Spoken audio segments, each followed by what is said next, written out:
it's Henry at Mowers and Blowers. This is right after I finished fixing, replacing the carburetor on this Craftsman 5 horsepower chipper shredder that I found on the street. And this was from a tip from Frank the UPS guy. So guess what? Just after I finished fixing that, I'm gonna go inside and start editing the film for this. And then Frank the UPS guy texted me again with this picture. It's up, way up near this super rich area called Eaton's Neck. And it's kind of like a peninsula all by itself, held together by this small little road with the ocean on each side. So I know that there's not a lot of scrappers or guys that pick garbage from there. Theoretically, people in that area shouldn't even have any equipment because they're so rich they pay people to do the landscaping. So a Husqvarna tractor and another wood chipper shredder made by Mighty Max or something. I don't know what that's all about. Anyway, rich people usually have really good shit. It just doesn't start. So it is a 25-30 minute drive. I know it's not that far, but it's 1,000 windy roads up there. It's worth going up there because the chances of me getting it are high. Because not a whole lot of people live up there, and if you live up there, you're not going to want to fix it. You know what I mean? You're not going to be able to pick it up with something and take it home and fix it. It's a good thing I have Frank the UPS guy. Let's go for a ride and check it out. Hopefully it's still there. See what I'm talking about? Beautiful here.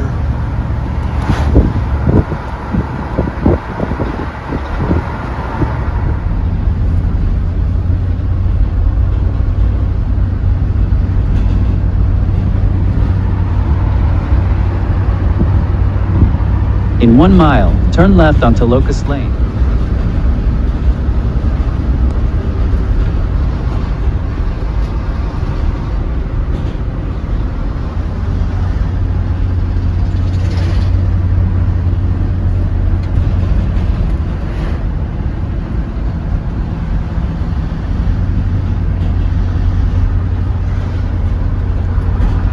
Imagine living on the ocean. Crazy. Okay, that was about 20 minutes, 25 minutes. It was, ooh, look at that, no outlet. And there it is, I see it. I knew that I was gonna be able to get it because what nut would come around here? Impossible. There it is.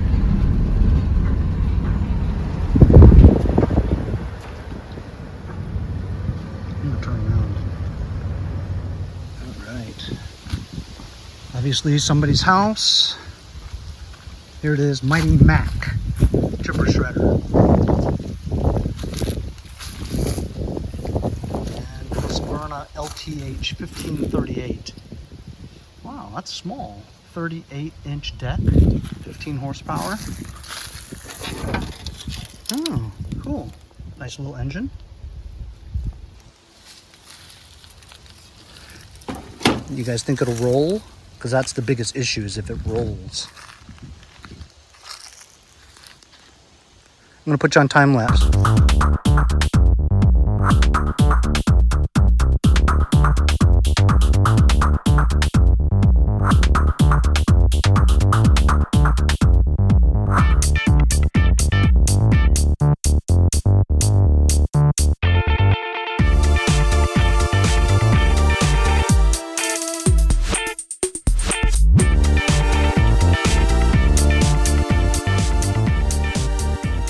There we go. Lickety split. What would I do without the winch?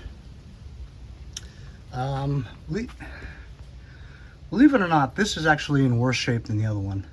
It's also frozen, seized, and it won't pull. I believe it's a hydrostatic for the Husqvarna, and it rolled. The tires are down, but it still rolled. It was relatively easier than I thought. So I'm gonna go home now. Tomorrow we'll unload it and check it out.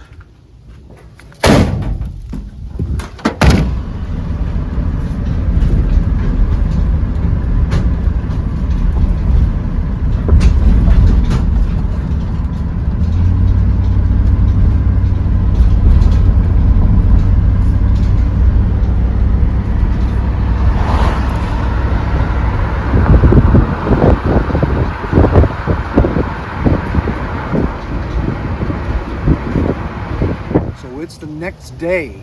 Yesterday it was 75 degrees when I went to go pick up that tractor. Today it's 47 degrees. What is going on? Anyway, big wind last night. Look at this. Neighbor's leaves poured onto mine. Gotta do it again.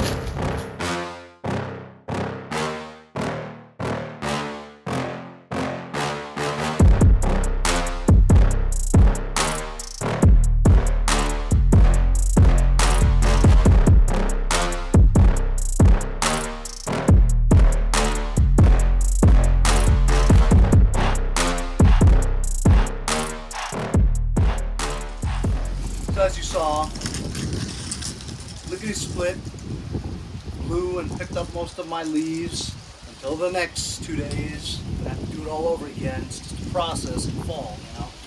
Anyway, I got the chipper shredder down. Now I'm going to pump up the tires of Husqvarna so it rolls easier.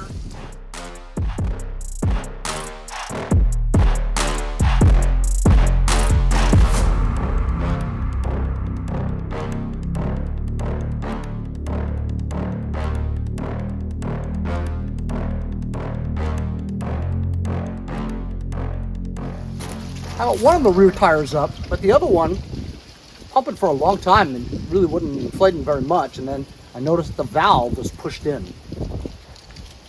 Should be enough to get it down.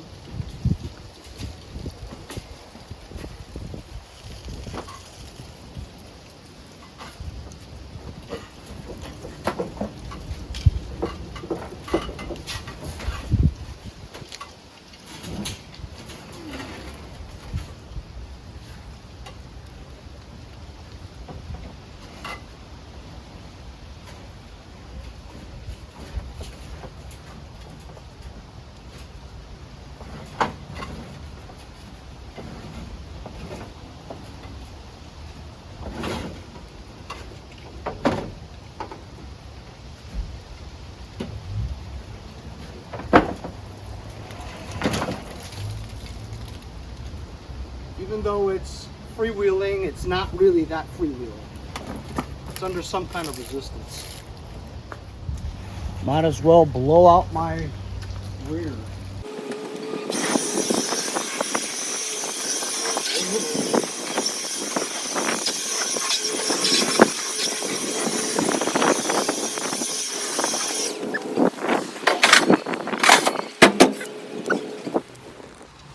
So here we go. This is what it looks like. Husqvarna LTH, which is Lawn Tractor H 1538, which is a 15 horsepower, 38 wide deck.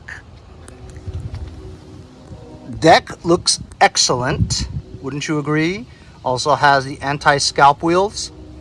The two fronts I didn't have to pump up because they already had some air good enough to roll.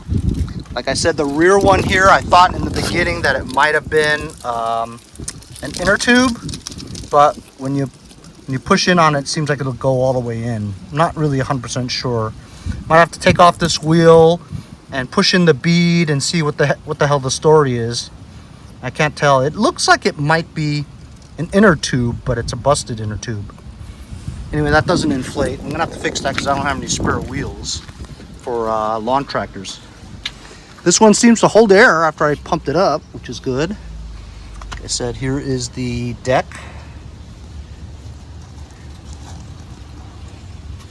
38. You can tell the deck's in good shape because it still has that frame still connected. Anti-scalp wheels here. Here's the engine. 15.5 Intek. It's a full engine. Everything looks okay.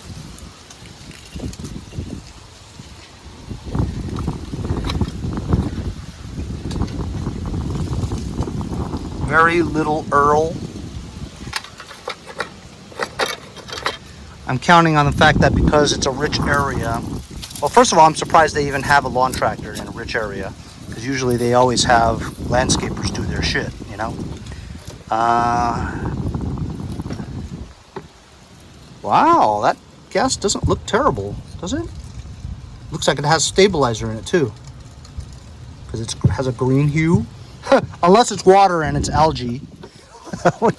That would totally suck. But does this tractor look like to you it's been left outside very much? No, it's in really good condition.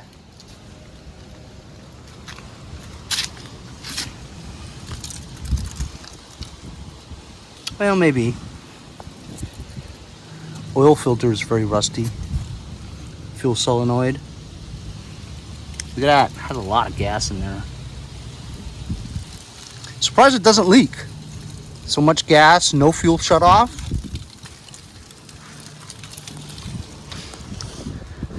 Six height adjustment. This is a hydrostatic. It's got a key, it's got a separate light switch, no hour meter, manual PTO. Good seat, no rips, 425 CCA battery. Let's test the battery real quick.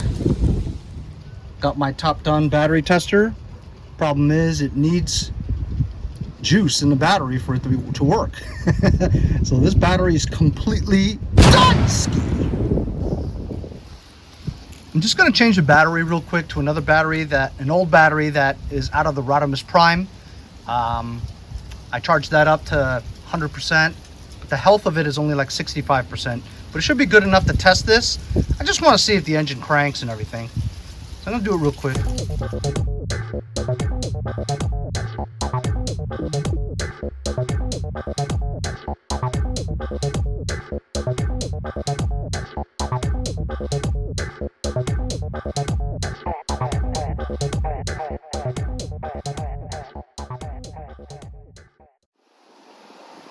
Okie dokie. So this is a 300 CCA. So it's weaker, but it is charged at 100%. Just about a week ago.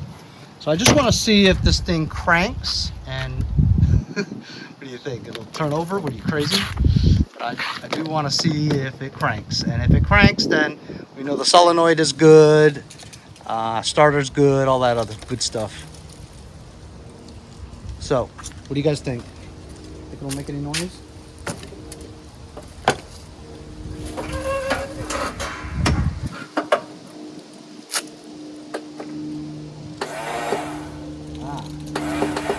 Okay, so the ignition switch works, solenoid works, but the Bendix gear is stuck. It's not pushing up. Grab the teeth of the flywheel. And we're gonna have to take the engine cover off. So I'm gonna disconnect the lights. Take the hood off.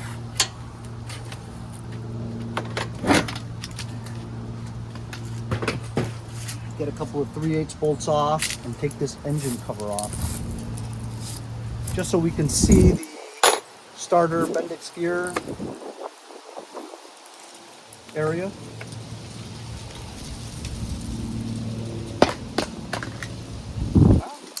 The air filter is not terrible. It's okay. I mean, you know, for its condition.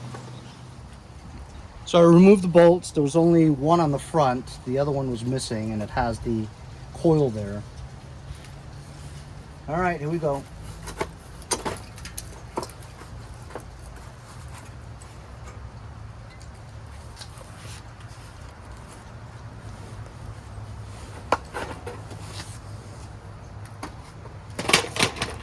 This thing was pinched and looks like it might have had a mouse in here, because this coil is very thin, like it's been nibbled on right here.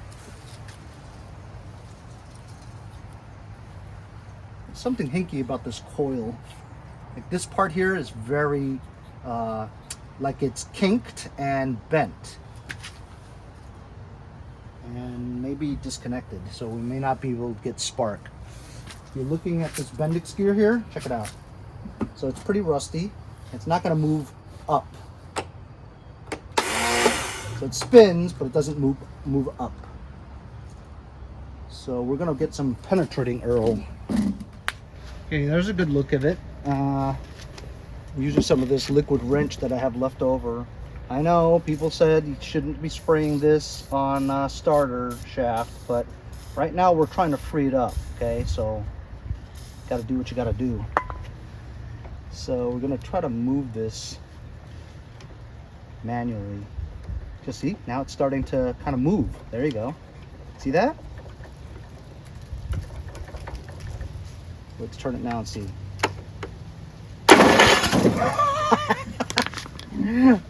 Awesome. You see what I'm telling you guys?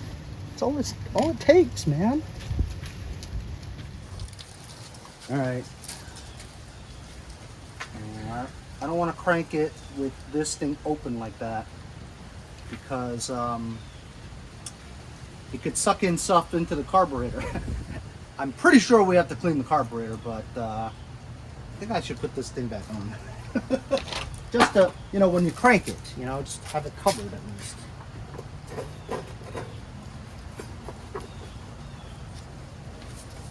All right, let's see. All right, so it cranks and stuff. Let's blow some starter fluid in here, just to see.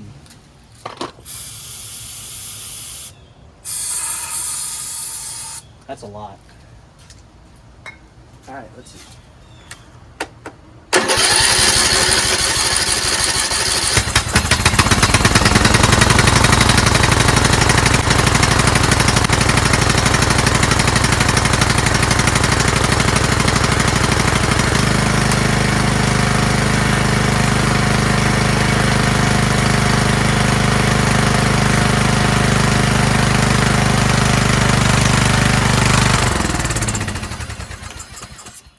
Okay, when I took it off a choke, it wants to stall, so the carburetor's dirty. But how about it? Started on choke and everything. Amazing. Oh, now that thing's not working.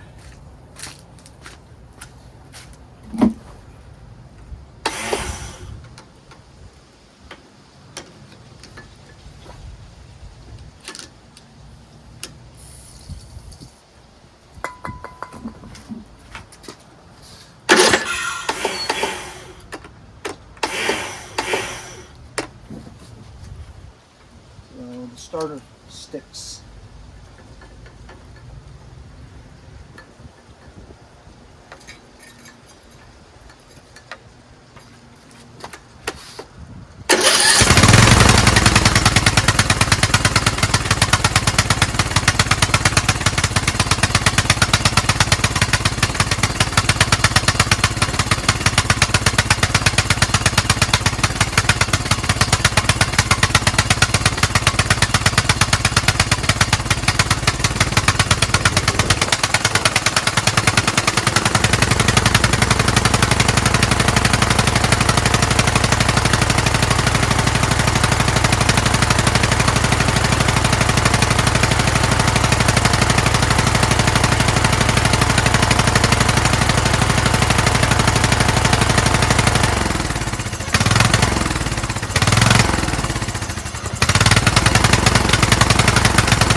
brake on before. Well, that's great.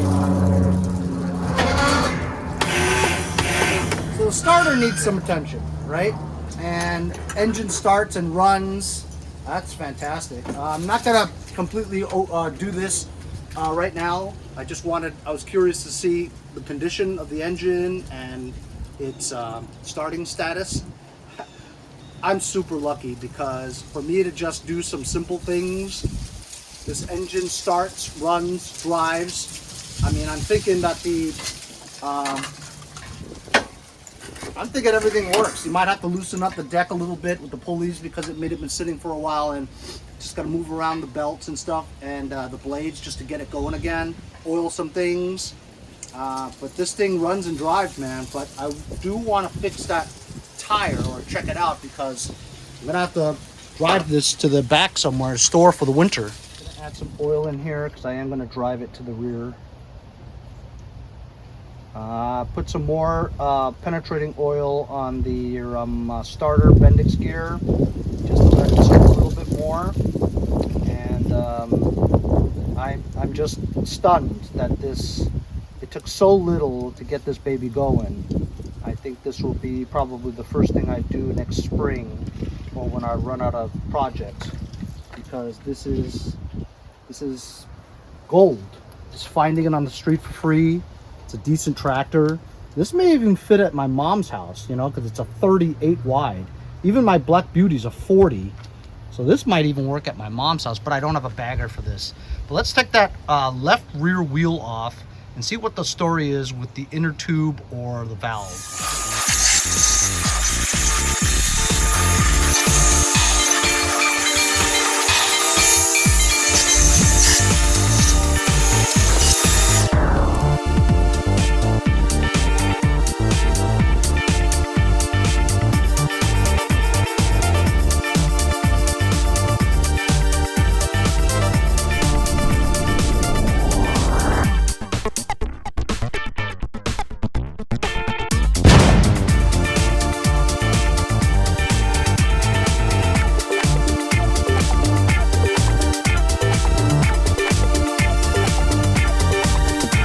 Okay, you see what I did? I jacked it up.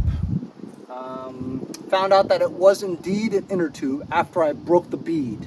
I couldn't break the bead easily with the screwdriver, so I had to get my chisel and a sledgehammer out, put my body weight on the side where the valve was sticking out, right? Step down, with my feet push the tire out so I could see the bead, put the chisel where the bead and the rim meet, and then whack it a few times when it breaks the bead with my body weight on it to push down. Once I broke the bead, I saw that there was an inner tube on the inside.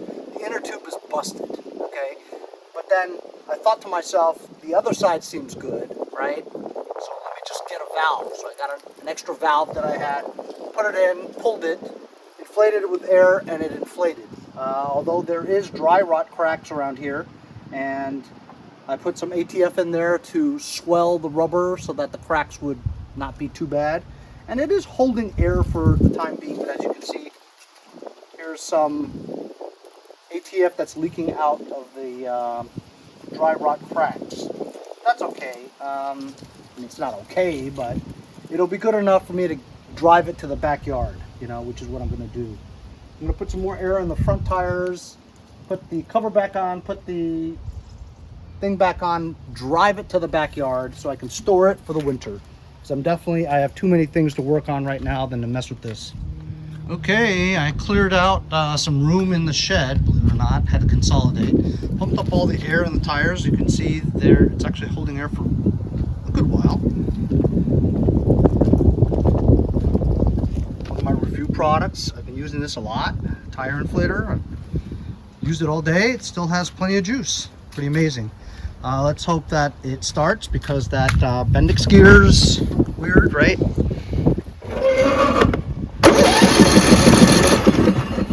All right, all right, all right.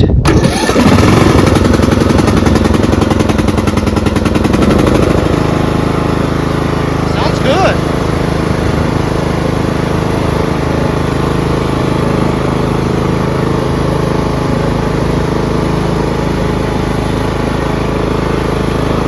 Steering's a little stiff. That's to be expected though.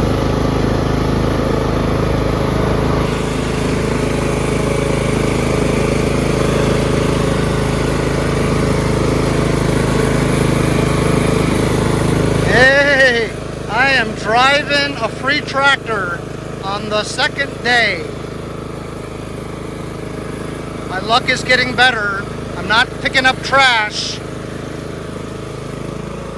Wow, brakes worked well too.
Look at that, huh?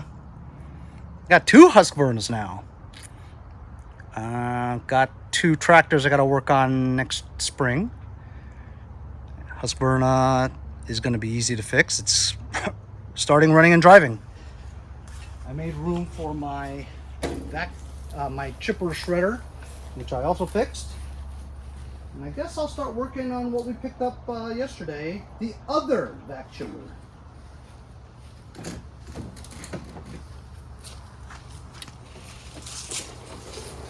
I don't know where I'm going to find room for that one though. Guess I'll keep that in the garage for now. Okay guys, so this is the other thing that I picked up yesterday. It's a Mighty Mac chipper shredder. Looks exactly like the same deal we just did, right? It's exactly the same except for the fact that this chute is very, very cool. It's unusual. I've never seen it before like that. Cool. This thingamabob is trashed, but I guess it serves its purpose.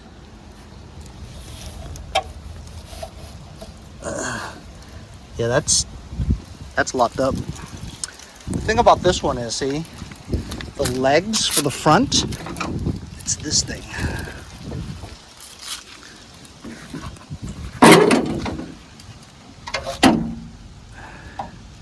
It's a little unstable.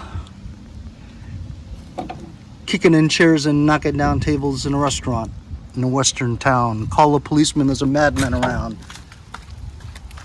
Where's that from, guys? Who's from the 80s?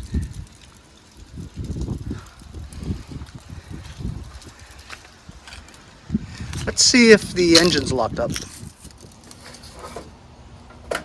Yep, same problem as the other one.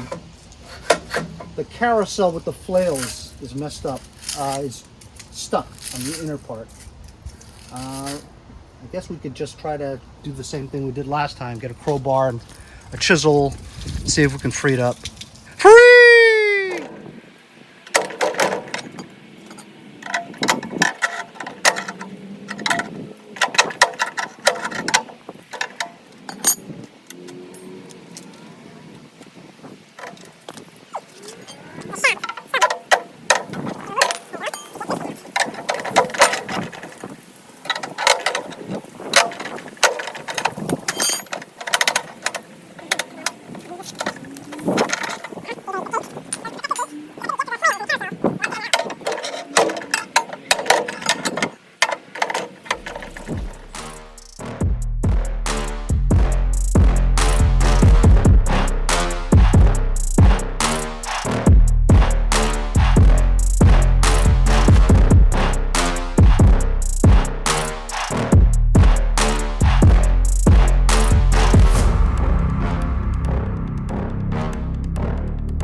crap that came out of there. It was locked up because it just wouldn't turn, right? And so put it on its side, the left side, the right side, still wouldn't turn. I used a crowbar and I stuck it in there. I had to take that grate out. All this stuff came in from under it, plus a lot of water was in it, so I had to tip it. Then it got hydrolocked because I tipped it and I was rotating the carousel. So oil got into the chamber here, so I had to take the spark plug out. And now look.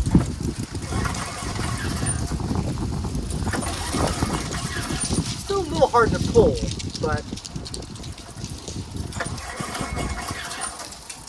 it's cleared and it is freed up. Free! And of course, there's oil in this chamber here, but I don't know. And I don't think I can pull it hard enough to generate enough spark to get it to start. So it's still really hard to pull. Guess I'll see if I can test for spark and see if it has any spark. Doubt it, but ooh. I want to say I heard some spark. You know how you hear the spark? Ooh, I see spark. Not strong, but I see spark nonetheless. But I'm gonna wait and another day until the oil kind of settles down a little bit. So it's a little bit easier to pull.